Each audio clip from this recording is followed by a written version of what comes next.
en la acción parlamentaria.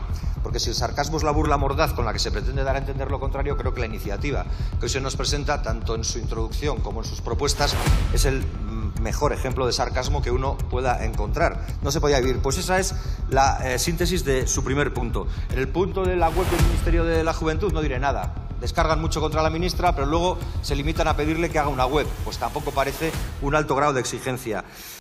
Estalló Matute y no quedó nada en pie. Oscar Matute entró al Congreso como un vendaval y destrozó con datos, ironía y una oratoria implacable al supuesto gurú económico de Feijóo. Mientras el PP intenta colar su receta neoliberal de siempre, exenciones fiscales, privatizaciones encubiertas y cero derechos laborales, Matute los dejó en evidencia con una intervención que hizo temblar las bancadas. Promesas para los jóvenes, puro humo. Soluciones, ninguna. Sarcasmo, a toneladas. Una humillación tan brutal que convirtió la propuesta popular en un manual de lo que no se debe hacer. Y sí, les recordó que la única política útil es la que combate la desigualdad de raíz. Así se aplasta la farsa de la derecha con estilo, fuego y verdad. Es así la acción de gobierno de cada cual. Los jóvenes de este país no tienen empleo. Somos el país de la Unión Europea con mayor tasa de desempleo. Los jóvenes tienen más dificultades para emanciparse. ¿Saben cuál es la edad media para comprar una vivienda? 41 años. Ustedes no pueden formar una familia. ¿Saben cuál es nuestra tasa de natalidad de la Unión Europea? La segunda peor. Problemas de salud mental que le planteaba mi compañera. ¿Saben cuánto se ha incrementado los jóvenes que dicen tener problemas de salud mental? El 100%, del 30 al 60%. Ustedes. El representante del Partido Popular, el señor Bravo, que ellos no solo venían a señalar una cuestión dramática, entiendo, sino a aportar propuestas, a aportar soluciones. Y yo le he prestado atención a las soluciones que vienen en el texto. La primera pregunta que me ha surgido es si esas soluciones las han puesto ya en marcha en Andalucía, donde gobiernan desde el año 2019, porque muchas de ellas tienen arco competencial propio. Y claro, yo he visto los datos, de Andalucía, desde luego no parece que hayan ayudado, si es que los han puesto en práctica, no parece que hayan ayudado demasiado a resolver el problema del desempleo juvenil, que sé que es un problema estructural, y que no se lo atribuyo únicamente a la acción de ese gobierno, pero que en cualquier caso las medidas, en caso de haber sido puestas en prácticas, que sería lo coherente y lo honesto, dado que parecen las mejores, parece que no han solucionado. Viendo la iniciativa del Partido Popular, yo he llegado a la conclusión de que en política parlamentaria, que toda la dialéctica existe, este es un magnífico ejemplo para poder enseñar lo que es el sarcasmo en la acción parlamentaria. Porque si el sarcasmo es la burla mordaz con la que se pretende dar a entender lo contrario, creo que la iniciativa que hoy se nos presenta, tanto en su introducción como en sus propuestas, es el mejor ejemplo de sarcasmo que uno pueda encontrar. Dado que en la propia exposición de motivos se habla, y ahí puedo estar de acuerdo, como elemento fundante, casi principal, de la desigualdad y del desempleo juvenil y de la situación de dificultad de los jóvenes para tener un proyecto vital en la precariedad, luego no vemos ninguna medida para con la precariedad, sino medidas que en todo caso ahondarán en aquello que fundamenta la precariedad, que es un sistema económico desigual y que provoca la desigualdad para seguir alimentando su propio mecanismo o maquinaria de funcionamiento. Porque la precariedad es la pobreza y la falta de recursos. ¿Y qué hay en esta iniciativa de pobreza y falta de recursos? Prácticamente nada. Según la RAE, la pobreza es la inestabilidad, la inseguridad, la fragilidad y la provisionalidad. ¿Cuál de estas medidas tiene un carácter estable, tiene un carácter estructural, tiene un carácter que aborde realmente y vaya de raíz, siendo radical con cuál es el problema fundamental? Se lo diré, prácticamente ninguno. Es más, las características de la precariedad son fundamentalmente tres. Los bajos salarios, y de eso en la iniciativa no hay nada, no ya de subir, ni siquiera de mencionar los bajos salarios, la temporalidad, y no hay nada en su iniciativa que plantee acabar con la temporalidad, o la salud laboral, que tampoco hay nada en su iniciativa para acabar con la seguridad laboral. Le diré más, la precariedad golpea fundamentalmente en el Estado español a tres sectores de la población. En primer lugar, a las mujeres, y con mucha diferencia. Estoy esperando la iniciativa que venga a plantear que eso acabe. En segundo lugar, a los jóvenes, y es verdad. Y en tercer lugar, a la población migrante, y sé que esa no tengo ni que esperarla porque no la van a traer. Ustedes planteaban una iniciativa en la que yo esperaba ver un aumento del salario mínimo interprofesional para adecuarlo, por ejemplo, con el 60% del salario medio, unos 1.381 euros de media, y no lo van a traer porque lo votan en contra. Esperaba ver el contrato mínimo o exigir por ley que no haya contratos inferiores a 20 horas y no lo van a traer porque no lo han traído nunca, porque en su reforma laboral, la de Rajoy, eso ni venía ni se esperaba que vendría. Esperaba que hablaran de endurecer las condiciones de despido, y no lo van a traer porque lo que hizo Rajoy fue facilitar y abaratar las condiciones de despido, o que plantearan más inspecciones de trabajo, pero eso tampoco lo iban a hacer porque Rajoy también delegó y debilitó la función de los inspectores de trabajo. Es así la acción de gobierno de cada cual. Ya no quiero hablar ni de vivienda, porque también esperaba ver más vivienda pública de alquiler o más control público de los precios de alquiler, pero sé lo que votaron con la ley de vivienda. Pero no, y sé lo que hacen en las comunidades autónomas donde gobiernan para no aplicar la ley de vivienda. Lo que nos plantean es, como les decían, una exención de impuestos generalizada. Se han dicho antes, quédese con un dato. Yo cuando he leído su punto sobre la exención fiscal para los jóvenes, me he acordado de Grafton. Grafton es un pueblo de New Hampshire, en Estados Unidos, que se ha hecho muy famoso porque unos libertarianos quisieron ir ayer a poner en práctica su modelo libertariano de 0 impuestos y quitaron todos los impuestos. Y como había osos en la zona y al quitar todos los impuestos quitaron todos los servicios, los osos tomaron la ciudad y los libertarianos se tuvieron que pirar por piernas, salvo 4 que se quedaron, que decidieron que había que volver a poner todos los impuestos que habían quitado porque si no ahí no se podía vivir. Pues esa es la síntesis de su primer punto. En el punto de la web del Ministerio de la Juventud no diré nada. Descargan mucho contra la ministra, pero luego se limitan a pedirle que haga una web. Pues tampoco parece un alto grado de exigencia.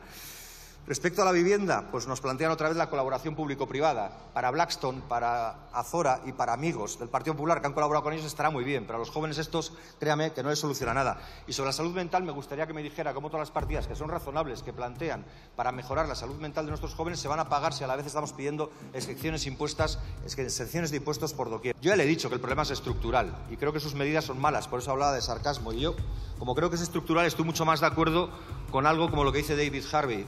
David Harvey dice que la economía capitalista no se trata solo de la producción y distribución de bienes, sino también del poder y la dominación. Hasta que no ataquemos eso, probablemente la situación de los jóvenes seguirá siendo paupérrima. Y cito otra, porque también David Harvey da soluciones, y esta sí. La única salida verdadera de la crisis del capitalismo es la construcción de una sociedad socialista, ¿sí?, basada en la justicia social y la igualdad. El repaso que Óscar Matute le propinó al gurú económico del Partido Popular no fue solo una humillación pública, sino una autopsia política en vivo. Una intervención demoledora que desnudó, con precisión quirúrgica y fuego argumental, la incoherencia estructural de una derecha que lleva décadas prometiendo lo mismo: menos impuestos para los ricos, 0 derechos laborales para los jóvenes, privatización encubierta del Estado y una economía al servicio de las élites. Y Matute, sin levantar la voz, les demolió el castillo de naipes con la fuerza de los datos, la ironía más afilada y un compromiso con la justicia social que hoy brilla como un faro en medio de tanta hipocresía. Porque el problema no es que el PP no tenga propuestas, es que las tiene, pero todas conducen al mismo agujero negro de precariedad, desigualdad y servilismo económico. Su receta es un bucle neoliberal eterno, sin memoria ni propósito, donde se repiten las mismas palabras huecas: emprendimiento, flexibilidad, libertad de elección, mientras por debajo revientan los salarios, se esfuma el derecho a una vivienda digna y se consolidan los privilegios de los mismos de siempre. Es la política del humo, del eslogan vacío, de la apariencia reformista que solo busca blindar el statu quo. Matute no se quedó en la denuncia retórica. Fue más allá, confrontó directamente los pilares ideológicos del PP con el bisturí del sarcasmo, esa herramienta que cuando se usa con inteligencia, como en este caso, se convierte en una forma de verdad radical. Porque mientras los populares hablaban de medidas estructurales para los jóvenes, lo que presentaban era un menú reciclado de tópicos de manual económico de los años 90. Incentivos fiscales que benefician a los que ya tienen. Colaboración público-privada que termina favoreciendo a Blackstone y fondos buitre. ¿Y una web? Sí, una web. Esa era su gran propuesta. Como si una página en Internet fuese a salvar a los jóvenes de la angustia habitacional, el desempleo y la salud mental deteriorada. Y ahí Matute fue despiadadamente certero. No solo desmontó cada una de las propuestas de la derecha, sino que evidenció que ninguna de ellas toca los 3 núcleos duros de la precariedad en España: los bajos salarios, la temporalidad y la inestabilidad laboral. ¿Qué propone el PP para subir el salario mínimo? Nada. ¿Qué propone para blindar los contratos? Silencio. ¿Qué plantea para reforzar la inspección laboral? 0. ¿Qué dice de los alquileres imposibles que exprimen el 110% del salario medio? Absolutamente nada. Su única respuesta es la misma de siempre: el mercado se autorregula, todo irá bien, recen a los dioses de la libertad. Pero Matute, con su estilo sobrio, punzante y coherente, dejó claro que la libertad sin justicia es una trampa, que la libertad que no garantiza condiciones mínimas de vida digna no es más que una estafa envuelta en discursos de prosperidad futura. ¿Por qué? ¿De qué sirve la libertad de elegir si no tienes ni techo, ni contrato estable, ni atención médica garantizada? ¿De qué sirve la retórica de la oportunidad si te obligan a sobrevivir con trabajos basura, encadenando alquileres temporales y sufriendo ansiedad crónica por no llegar a fin de mes?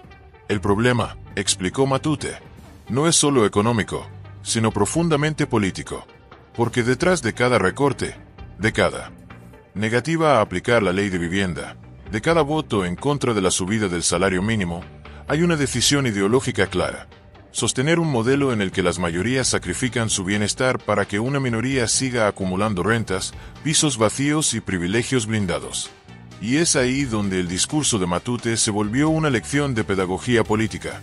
Desmontó el cinismo con claridad, ridiculizó las falsas soluciones con ejemplos brillantes, como el caso de Grafton y los osos, y conectó con el dolor real de una generación entera condenada a malvivir mientras les hablan de libertad desde áticos con vistas.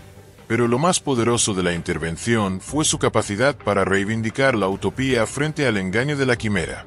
Mientras el PP vende un futuro brillante que nunca llega, Matute propuso algo profundamente subversivo: pelear por una sociedad donde la dignidad no sea un lujo, donde la vivienda no sea un bien de mercado, donde el trabajo no sea sinónimo de explotación. Y lo dijo sin complejos: sí, hablamos de construir un modelo socialista basado en la justicia social y la igualdad. Porque, aunque suene utópico, lo verdaderamente delirante es seguir aceptando que millones vivan con miedo, sin derechos y sin esperanza, mientras unos pocos siguen engordando sus cuentas bancarias. Y es que la intervención de Matute no fue solo un zasca monumental al PP. Fue un mensaje nítido a todos aquellos que están hartos del teatrillo parlamentario, del politiqueo sin alma, de los debates que nunca tocan lo esencial. Fue un recordatorio de que si se puede hacer política con sentido, con contenido, con ética, con coherencia, que no todos los diputados son iguales, que todavía quedan voces que no se venden, que no se callan, que no le temen al poder ni a las grandes corporaciones.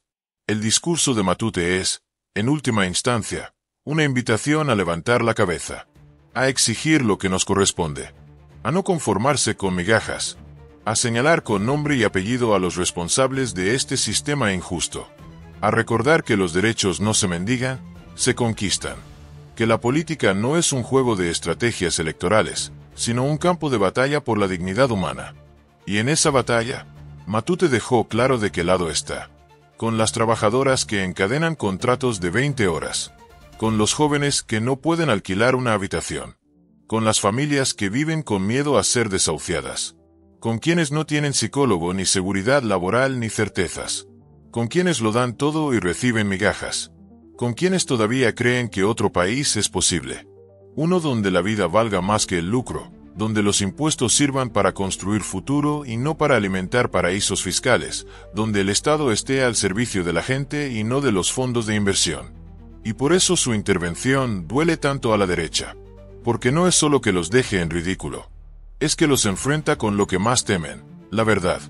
Una verdad que grita que su modelo ha fracasado, que ha condenado a generaciones enteras al desarraigo, que ha convertido la vivienda en un lujo, el empleo en una trampa y la política en una mercancía. Una verdad que exige cambios radicales, que exige dignidad, que exige acción. Y esa verdad, cuando se dice sin miedo, cuando se grita con datos, con claridad, con pasión y con coherencia, esa verdad es imparable.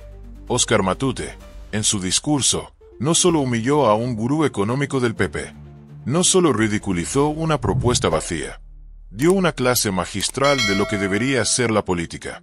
Y, lo más importante, nos recordó que el futuro se construye luchando, con ideas, con principios, y con la firme decisión de no dejar que nos roben la esperanza.